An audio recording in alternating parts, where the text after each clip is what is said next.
Clever. Clever. Hi, I'm Elissa Weinzimmer of How Your Voice Works and Voice Body Connection. And I'm so excited to be here today with Chris and Steve. You're looking at Chris on the left side of your screen and Steve on the right side of your screen. Thank you for the arrows. From The Naked Vocalist, which is a podcast, and these guys are singing experts. And I'm just so excited to talk about vocal registers today because in my class, in How Your Voice Works, I sort of give a brief overview about, the great debate in the vocal and singing world around what registers are. And then I say, and go do more research because there's so much to say about this and we could go down a rabbit hole, right? So I decided to put together this video with you guys to go down the rabbit hole a bit, so to speak. So, hi guys. Thank you for being here. Oh, yeah. Yay. So I guess let me just start by saying, what I cover in the class, and then that'll be our jumping off point for us having a conversation now.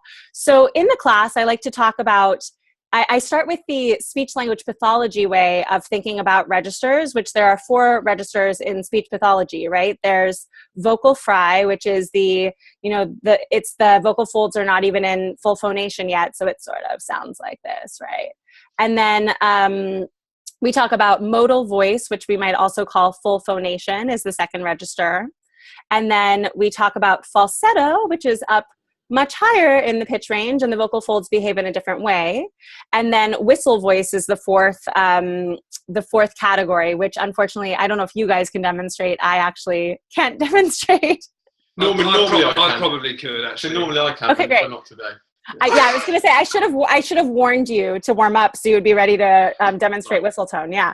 But so that's one of the first things I cover. But then I like to say, in the singing world, people talk about chest, middle, and head, or they talk about chest, head, and falsetto. And there's a debate about whether head and falsetto are the same or not.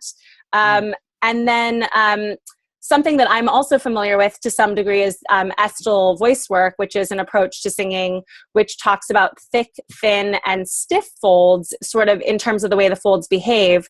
And you guys also know a lot about SLS, which I'm less of an expert in, so I'll let you speak about the way that registers are thought of in speech level singing.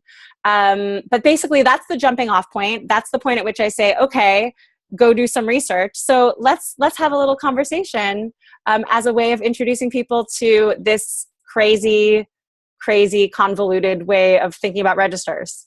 Yeah, I think this is one of those calls where you'll probably be more confused at the end. Sure, definitely. Do you know what's the problem is that I have a tendency to do that with these. I have these conversations and I'm like, at the end, I'm like, so we said everything. So let's see if we can say everything. We'll talk for about half an hour and let's see what we come up with. What do you guys have to say? Yeah. I think it's worth, I love what you said about the rabbit hole and the fact that we choose to go down that rabbit hole. We love rabbits. Yeah. Because the truth of it is, I think the reason why a lot of us do go, let's just stick with the clinical scientific way of saying it, is because things can just get complicated, unnecessarily complicated. And we've noticed that a lot over the years in the singing industry, that things get complicated. Now, we've actually come to a point now, when you first start out doing anything, if anything confuses you, you get really aggressive. You get defensive and aggressive and you go, oh, they're rubbish, I don't know what they're talking about. Whereas now we've kind of come full circle and realised that everything has got its place. And the fact that language, whichever team you're in, people need to communicate with each other. So the great thing, speech level singing had some real positives to the technique. And so it still does. And so people within that team have to communicate to each other. This is why they create their words, as does the still, as does the complete vocal technique, yeah. Every single one, and this is why people create their own terms, because they spend a lot of time in their own worlds and these words come out. But for us, there's no doubt about it that, as you correctly said, it's if you go with what the scientists say, which is there's a muscular and an acoustic relationship, and mainly if we label registers as in a muscular change, then we are going to be very clear. We're going to stay out a lot of trouble. We're probably not going to disable ourselves or even train in a way that's going to create bad habits, help make us hold back, stop us from doing things. It becomes so much more clear to just go, as you said, vocal fry, modal, falsetto, whistle. Mm-hmm. Mm-hmm. You know? And then the rest of it really is action. Okay, if there's nothing else really in the bottom, nothing else really stopping what we're doing apart from a muscular change, how do we change those muscles? As we ascend in pitch, that's the difference. We go high and low. There's obviously a change, and that's why people have gone, okay, it's in my chest, I feel it here, I feel it in my head. No, still muscular, still acoustic. So if you're clearly feeling something, what do we need to do to change those sensations and therefore change our experience of that change in pitch? And then it comes down to the tools we use every day, which is vowel, consonants, airflow, and that's really it. So this is why we want to keep it simple and go, just muscular change, has an acoustic effect. And we can talk about those. Do something about it. Yeah, and try we will never win the battle of changing the world and how they say about stuff. You see it a lot on forums. It's always meant well. I think we should stop using these words and just use this. And it's like, good luck. It won't happen because everyone's very keen on going, yeah, but we call it this and we call it this, and that's fair enough. Mm-hmm. Like Steve said, we're going to come from a place that helps you to communicate with professionals. So you need to be able to talk to ENTs about the mechanical modes. The ENTs and the laryngologists are really not down with the acoustical events. They don't really, they just sit back, admittedly, they just go, that's not my field. So we need to talk to them on their level about that, and we need to understand the acoustic differences because we manipulate formants and we manipulate the vocal tract, which can bring about registers of a whole nother world. And still, registers are very much spoken about vocal fold mechanisms, whereas speech level singing registers were like pretty much like chest mix head or whatever, chest mix falsetto, but then their registers were also in locations which would suggest it was a harmonic register, a movement of harmonic energy felt as a register. So when we talk about registers, the different worlds are coming from very different points, mechanical, acoustic, or a combination of the two. And then personal experience and sensation. Yeah. It's mental. And then when you plot out, somebody has taken the time to plot it's like a graph, if you know what I mean, but there's the whole human range, if you like, and somebody has plotted all of the pedagogical placement of registers across it. Good luck finding a bridge because it's just one big blue line, because at some point somebody's felt something on every flipping note there is. And you can't really see the patterns that much. There's so much blur between them that you're like, okay, hang on a minute. It's not just cut and dry. It's not just about registers and where they are, and it's not about who's right and who's wrong. It's just about how can we simplify this to something that's pedagogically useful. In the end, that's how we all get better. Right. And we get less preconceived ideas about how we should be feeling on that pitch because that's what it's called. All those things. So anyone confused? I'm a bit confused. Well, I'm confused, of course, but also we're talking about, something that can't be perfectly slotted into, that's the whole point. But I will say that in the way that I talk about registers in the How Your Voice Works class and the way I talk about how your voice works, so there's a module on sound, which is about phonation and the vocal folds and as you're saying, mechanical movements of the vocal folds. And then there's another module on resonance, which is about how we shape the vocal tract and the harmonics and all of that.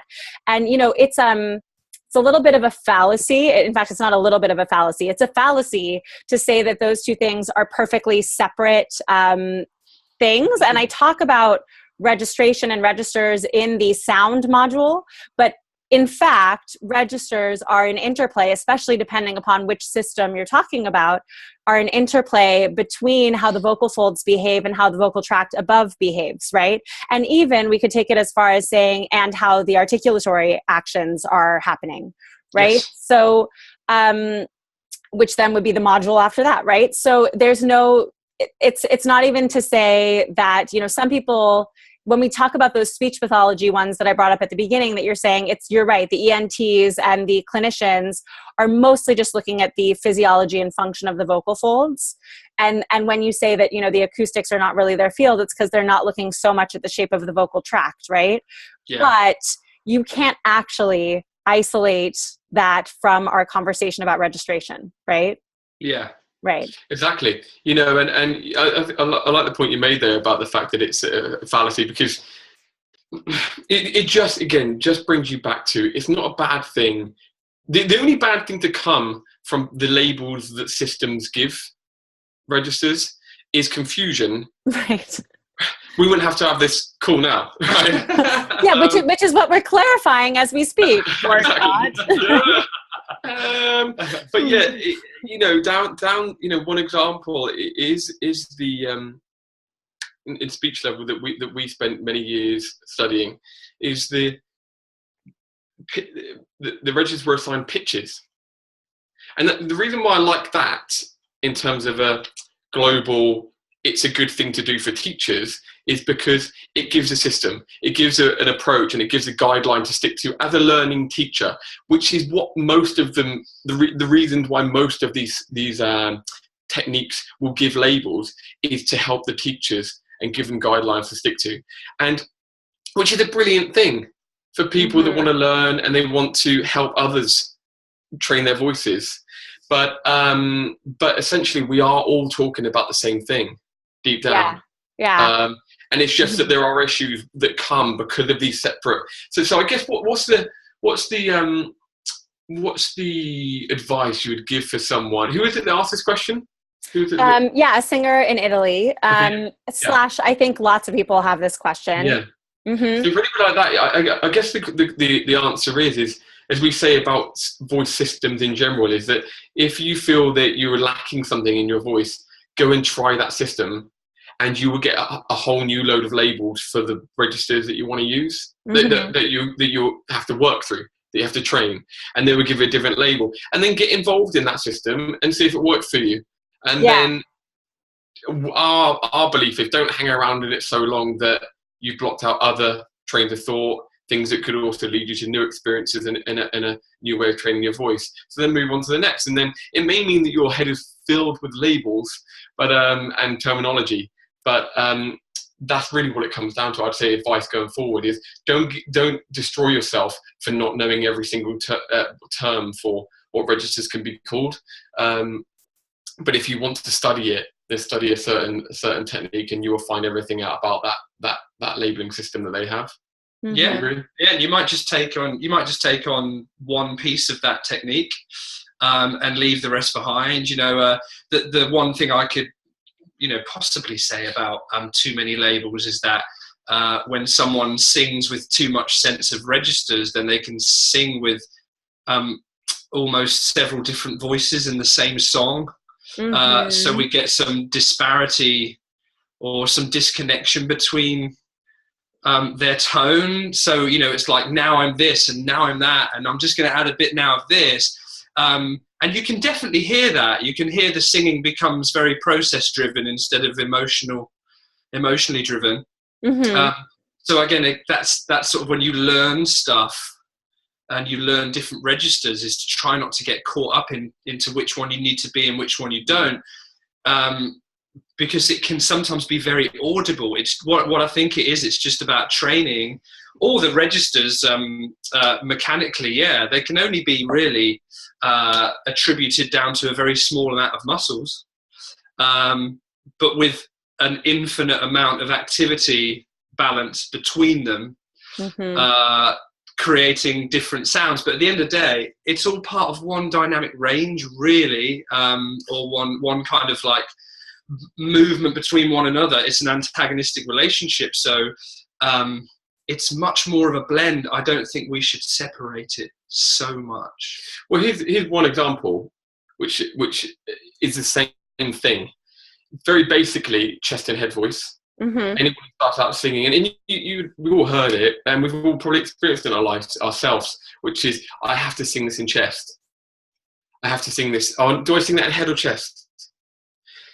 Which is also exactly the same thing as the third bridge in what was speech level singing, and probably called something else in other techniques, which is, I've hit this wall. I feel a difference when I get to, as a female, E flat 5. I feel a difference here. And I can't either sing through it, it gets too heavy, or I have to go light there again. Same things, chest and head, third bridge of SLS that needed work.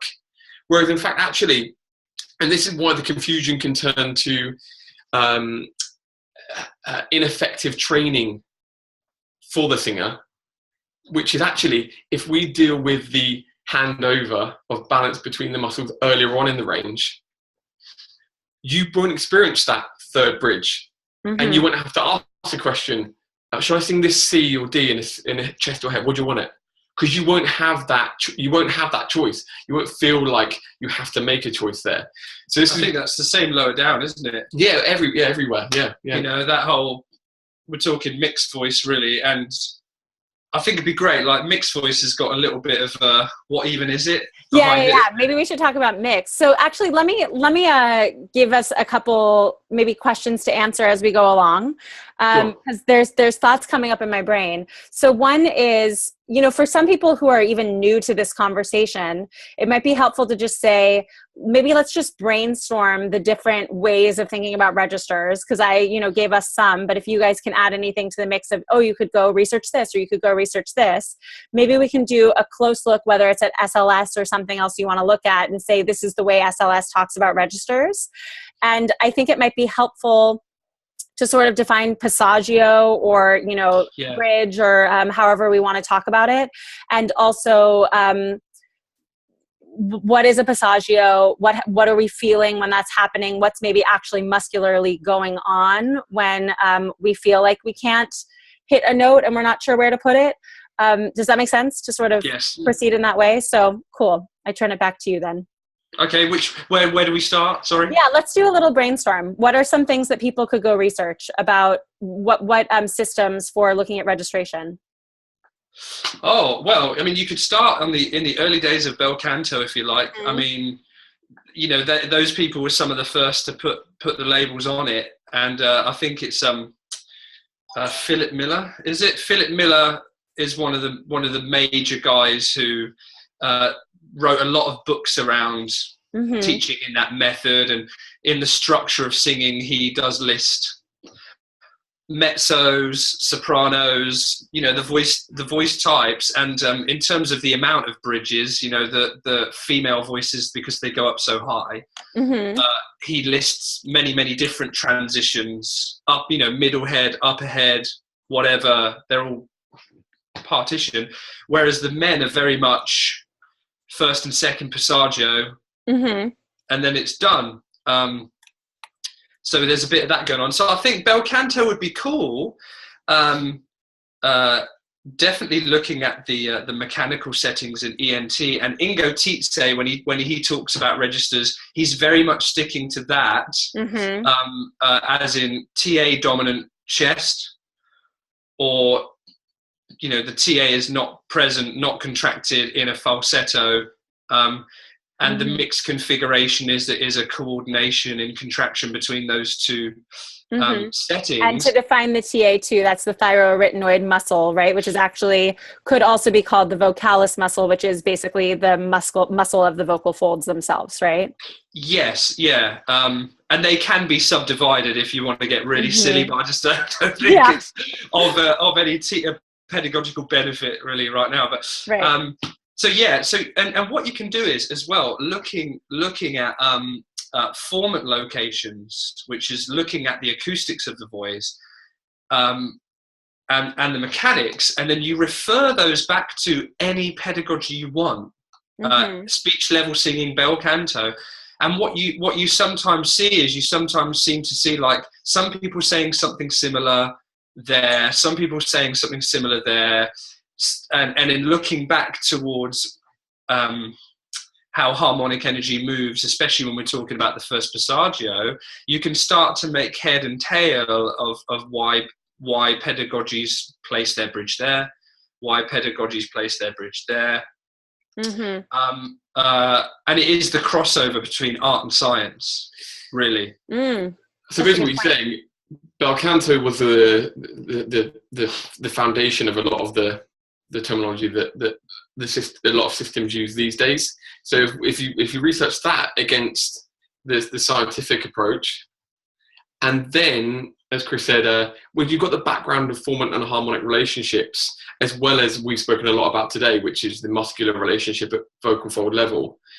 Once you've got that in your mind, then you can go to any one of the more contemporary techniques, and then you will be able to see relationships with everything based on both of those pieces of research that you've done.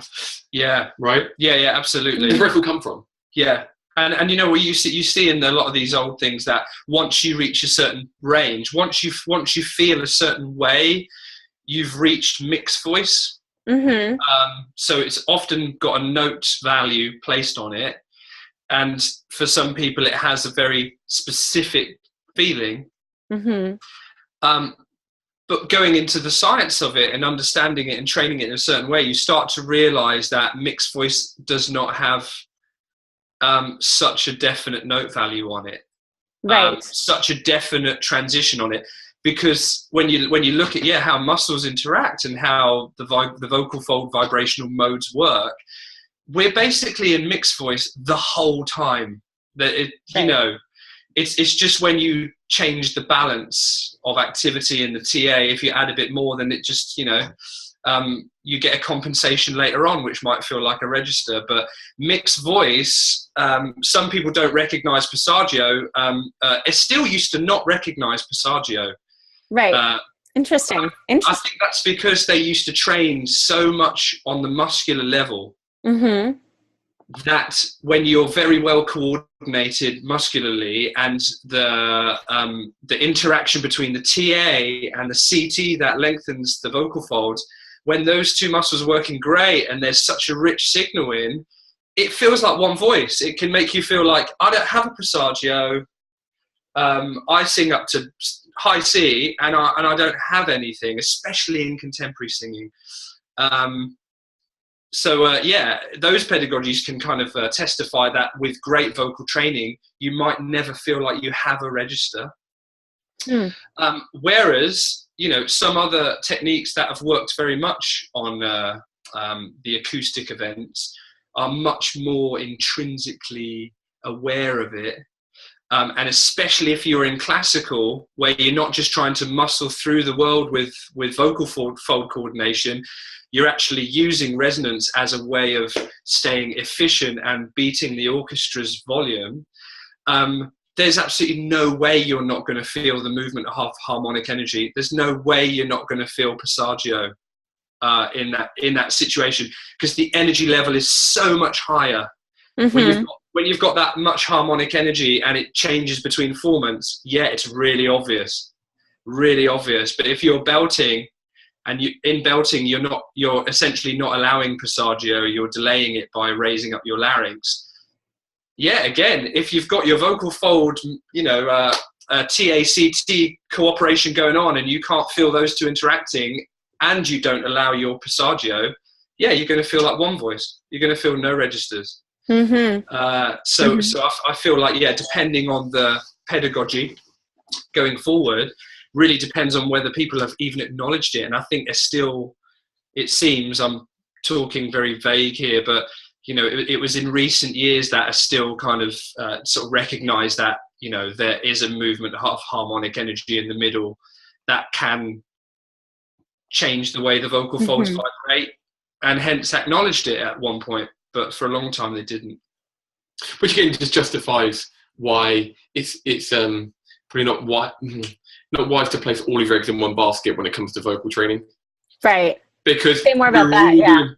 when it comes to stuff, we're all doing the same thing. Like you said, still for some time may have attributed a lot of the success of not feeling vocal tension or there not being a passaggio to the fact that they trained very efficiently in a muscular way.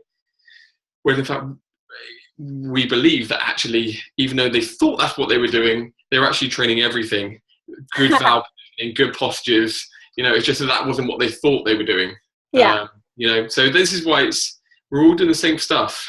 Yeah, but we just need ways of ratifying it so we can understand it. And I think that's what gets us down to the real simplicity of, modal and falsetto. Because in Fry, we're using it for effect, and we might use it for therapeutic purposes, or at least maybe gaining stronger adduction as remedial training. But Fry is not a concern to us when we're talking about registration. You know what I mean? Right. It's really modal, and how that interacts with falsetto. And if we break that down, that's like when the TA is active and contributing to vibration of the vocal folds, its fibers are emitting vibrations and being part of it. We can call that modal, but when that is flaccid and it's not working or not present, then it will just be the ligament, which is a much thinner fiber up the outside of the TA. When that's contributing only, then we'll sound much more falsetto. But what we can do is across pretty much the entire contemporary pitch range, and from what the research has looked at, even up to some of the quite high soprano notes, we're talking D6 or so, the TA can still be in some way moderately involved in that setting. It's that the TA is moderately contracted. It's not yanking, but it's still present. That allows it to be stretched higher for pitches. It allows the vocal folds to reach the appropriate length for higher pitches, but it doesn't mean the TA is gone. It just activity isn't full, and what that allows is it allows for the ligament, once the vocal folds are being stretched out, it allows for the ligament to reach tension at this point, which is actually quite early on in the range. TA and ligament are both at a tension and happy enough to contribute to vibration as a whole. So we get this very much like bright, dark, mixed voice sound when that's happening, and we're capable of using that across our entire range. And as we get good, sometimes we can bring a bit more TA to the mix, a bit more of that vocal fold activity, thickening them up, but not so much that you can't still maintain this wonderful lengthening and shortening of the vocal folds for your whole range. And we just need to get good at like bringing enough TA to the party so we sound really banging. But so we're not asking our pitch raising muscles to work their nuts off to get as high, because we just get fatigued doing that. And that's what we're talking about, mixed voice, and that can happen. That shared vibration could be anywhere from like even as low as like D3 for men, all the way to the top, and even as low as something like 6-7 notes from the bottom of a female's range, and maybe a bit lower. Again, it can still be a mixed voice. But the TA's fibers, if they're on the high contraction sort of state, if we're very chesty, the research in science has said that the stress of those fibers reaches its maximal point around about FF sharp 4 for both sexes. So the stress of a muscle fiber reaches the same point for both us because we both got the same fibers. So men and women can experience some considerable like change, let's say, in that area, where the TA gets so stressed out, so maximal stress from being stretched that it drops out, either in full or in part, bringing about what we might feel as a muscular handover Like a shifting of gears of the transmission. Yes, yeah, where vibration suddenly leaves the TA and arrives in the ligament, which is the beginnings of building that passaggio, building that muscular transition. But what we do is we get better at not bringing so much TA that we have to make that compensatory move at F sharp. We start to balance that out. So in fact, the preparation becomes much, much earlier. And that's what we're often doing with singers, either knowingly or not, is we're trying to balance or begin that mix a little sooner than is realized, so we don't reach maximal stress and flip. And I think that's a key part of register. That's the muscular, not passaggio, but it's vocal fold balancing. Yeah, it's so helpful. And I don't know if you guys ever do this. I sometimes do this to symbolize vocal cords, right? Vocal folds. And so I think what people don't realize is that the TA, when you're talking about the TA, because usually we see the vocal folds from this angle, right? We're looking at them from the top because we're looking at a vocal scope. But there's actually quite a bit of depth up and down in the body vertically to the vocal folds, like 3 to 5 centimeters, right? And so what I sort of picture you're saying, and this is, correct this idea as I do it if it doesn't feel right to you. I guess my arytenoids are a little long because I've got thumbs here. But you're a pianist, clearly. Exactly. But when you're talking about the TA and, vibration that is full phonation contact, like that's all of the depth of this, making contact. And then when we drop out and we're more in ligament mode, it really is kind of just the edge, right? Yeah. A nice way of thinking about it. Yeah, totally. And you know what? It's the idea of contraction and vibration, which is another like a dodgy path to go down when it comes to training registers and balancing that mechanism out. Because depending on vocal tract energy and other interactions with airflow, we can get bottom adduction through resonance and not through contraction. So we could contract our TA, which would adduct the bottom of our vocal folds, give us a richer sound, but we have to work harder to raise pitch. It becomes more fatiguing. We have to use more airflow as well to get that to vibrate. So the phonation threshold pressure of that voice quality goes up. It's like we have to work harder. But what we get with vocal tract inertance, if anybody's into it, which is the energy that reflects back. Yeah, we went there. The energy, if the energy is bigger, reflecting back through formant tuning and everything, what that does is that delays the vocal folds return to their midpoint in the vibration. And what they do is, in order to keep to the pitch, because the vocal folds have to get back. Let's say it was 100 hertz, they have to be vibrating 100 times a second periodically. If the vocal tract acoustic energy is high, they will, in that cycle, they'll be held apart by that energy and they'll spring back really powerfully. It's like the vocal fold wave is like that, skews like that. And the quicker that they come back together, the more TA comes into contact with each other, just from the distance and speed that the vocal folds have come back together, which means that you don't need to contract the TA. It's purely the velocity of the vocal fold vibration that is bringing the TA into vibration, not into contraction. That means you can stretch it up to the very top of your range with no bother, and you'd use less energy contracting it, which is a crucial part of, like, someone might sound in chest voice and sound so easy up there, but that could easily be because their vocal tract inertance or their acoustic energy is so wonderful.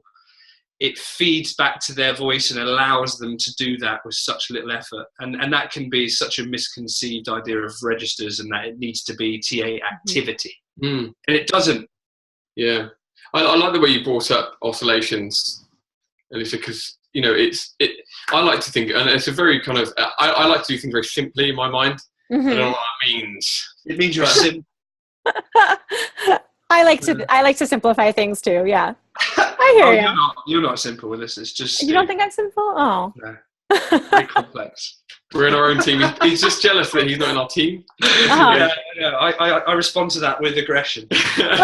But it's the way I like to look at it when I'm actually working with singers in the studio is if we can get everything oscillating as freely as possible, and then creating as much sound energy, sound waves as possible, amplify those sound waves. That's all we need. Yep. We don't need to talk about registers. We don't need to talk about anything. And how do, like you say, because this is oscillating, the depth of the folds coming together. This is from the top. This is oscillating. We look down, and then the sound waves that come off are oscillating, which then, as we know, Chris mentioned the word inertance, that will create a situation in the vocal tract, which then assists the oscillations back here again by slowing down the movement of sound waves. And that's the cycle that we want. It's that cycle of beautiful oscillations with the vocal folds that create amplified oscillations, sound waves in the vocal tract that then feed back to those oscillations, and then you get this ridiculous sound that comes out of people's mouths with very little effort. Yeah. And so truly, to summarize everything, it's vocal fold positioning, which is affected by air, of course it is, and it's affected by vocal tract positioning. Good night. Yeah. Oh, yeah. We did it. We're done. But you know what I mean? It's as simple as it can be as simple as that. You know. Yeah. Well, and that's beautiful. And the thing that I love that you said is with as little effort as possible, because that's to me the bottom line is we want to do what's necessary. And yes, there are muscular actions and there's positioning of the muscles within the vocal tract, etc., that we must do in order to, make things happen. But then also there's the interplay of just letting things flow. And what we want is to get the most bang for our bucks. We want to position ourselves in the way that's going to allow us to get the most sound for the least effort, right? That's ultimately the idea. Yeah, absolutely. We might have some untrained muscles in there. We might have to do some remedial work, but we're always looking to find the least amount of lung pressure required to create the same sound, not a quieter sound. But the more trained we are, the more that pressure to phonate will lower. It's worth going. We haven't covered the harmonic passaggio yet, but there's a few events. I think speech level singing and their summary of bridges is quite based around some of this stuff. Awesome. And for men and women, both experience that muscular passaggio in a similar place, FF sharp. But the difficulty with men is that on neutral vowels in a contemporary sound, without getting too deep into formants, but they can encourage, if you guys have gone into harmonic energy and specifically which harmonics, first, second, third, fourth. Yeah, I don't cover that in class. That's a little bit beyond the scope. But yeah, no, this is great. Go ahead and say. Oh, okay, cool. So there's a harmonic, the second harmonic. It's a very strong harmonic. It gives us the tone color of yell or belt, or either way something very cool like. So it's a very powerful harmonic, and that harmonic is carrying a lot of energy, and it's due to crossover. So we have formants, we have areas in our vocal tract that will boost certain pitches, and the second harmonic is about to cross over an area which will boost it. So we'll get, as we go towards the middle of our voice, for men we're talking like, again, F sharp or something on the vowel we'll get to that point where that second harmonic is going to go and like that. And it needs to basically go over what a lot of classical people might know as covering, which is what they do when they cover. They often encourage a little bit of a drop in certain things, a little bit of a rounding of the lips. And what that allows to do for a lot of people is it encourages that harmonic energy to continue lifting above that area of resonance, that set of notes that your instrument is happy resonating. And fortunately, there's other areas of resonance above it that it can land into if you shape your vocal tract correctly. And that's what is known as passaggio. It is literally when the second harmonic crosses over the first formant or the first area of resonance in your voice. So for men, on neutral vowels, that crossing over could easily happen at F and F sharp, which is also where they're going to experience some difficulty with muscular balancing of the vocal folds if they're not careful. So we've got a double event going on, a double register change, if you like, happening at the same time, which is why men can have such a lot of difficulty transitioning in registers, because they're doing two jobs at once. Whereas females on the same vowel are still going to experience that muscular change around F sharp, but their females' instruments are shorter than men, so they resonate slightly higher. So on the same vowel, that second harmonic probably isn't going to be crossing until a bit later, until more like A, B, sometimes lower. If it's classical, it's going to be lower, because in classical, what happens is everyone uses a slightly lower larynx. So the men, it's brilliant. In classical, what we see is like our first transition, where that muscular transition is in contemporary. The classical men see that as their second passaggio. Because what the classical men use such a low larynx that second harmonic, it crosses over that first area of resonance so much lower. A longer tube resonates lower pitches. So the guys, the tenors in classical are feeling their first passaggio, D, or the deeper tenors, around about D, C or D. Harmonic change. Then the next one up the top, F sharp, which is their second passaggio, that's more like a muscular change. And then the females in classical are a whole nother ball game. They have a second passaggio around about E or F sharp 5, which is far less understood. As far as what goes, like the second passaggio is like everyone's like, don't know. No idea. Confusing. And there's been a few. There's been a few hypotheses. One is that underneath the glottis in the trachea, there's vibrations or sound waves can still interact in there, even though that it's underneath. And suddenly that can act a little bit like a resonance. It can suddenly change the energy just underneath the glottis. And whenever energy changes in the vocal tract above or below, if it changes starkly, it affects the mechanism. It can change the vibrational mode. So one can perceive an acute harmonic energy change as a mechanical change because of the influence of resonance on the way the muscle works. Wow. So some females, it's been researched that, one of the points in which subglottal resonance can occur is right at the point of where the female second bridge is on E5, which would tell us that, I don't know, some people do something about that bridge, as in see it as a place from one place to another.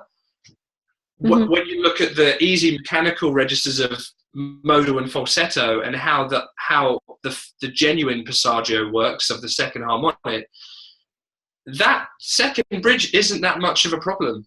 Right. Because you're very stable on the way in. I just think that it's more about like something changes there. It doesn't mean you have to do anything about it. Or that you can. Or that you can do anything about it. You just have to be stable enough to take the knock on the road. And get through unscathed, basically. And that's coordination all over your voice. Whereas, first passaggio and muscular transitions, we are actually having to look at two different places and make them coordinate, make them synergize. But I don't think the second bridge is like that.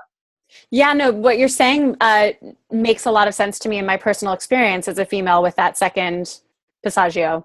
It just never feels as big a deal. It doesn't feel like I'm going to worry about the one down lower. That's the one that, Yes. Yeah. So that's really interesting. Yeah. That's so interesting. Well, guys, cool. I think we so voice nerded out right now. I'm so proud of us. I'll definitely put in the keywords on YouTube, I'm definitely going to put voice geek, right, on this video. Because, we are voice geeks. This is so great. Thank you so much. I feel like I heard things in a new way and understood things in a new way. So I think it's entirely possible that people, finishing this video might feel, as we said at the beginning, a little bit more confused, or at least hopefully actually maybe more inspired to go do some research and play around. Something that, Steve, when you were talking earlier, something that occurred to me was, when we say things like, because we can get very prescriptive about it happens on F sharp, etc.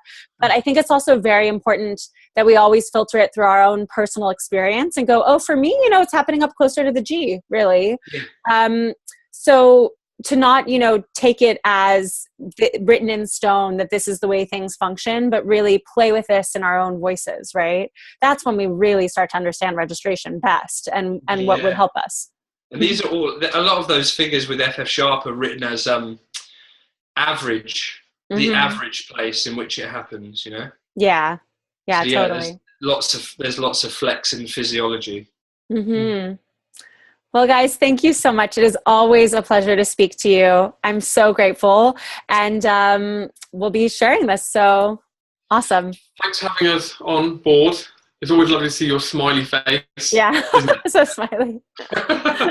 Amazing. If anybody does have any questions, please do get in touch. Yeah, and what's the best way for them to reach you? Should they go to your website or?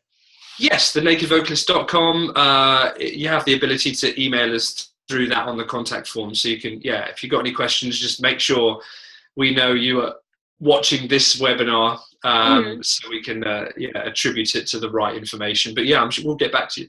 Perfect. And I'm also monitoring the comments underneath this YouTube video so people can post there, and I'll let you know if anyone has a question for you. Lovely. Great stuff. Amazing. Thanks, guys. Have a great day. Cheers, Elissa. Thank you. Bye.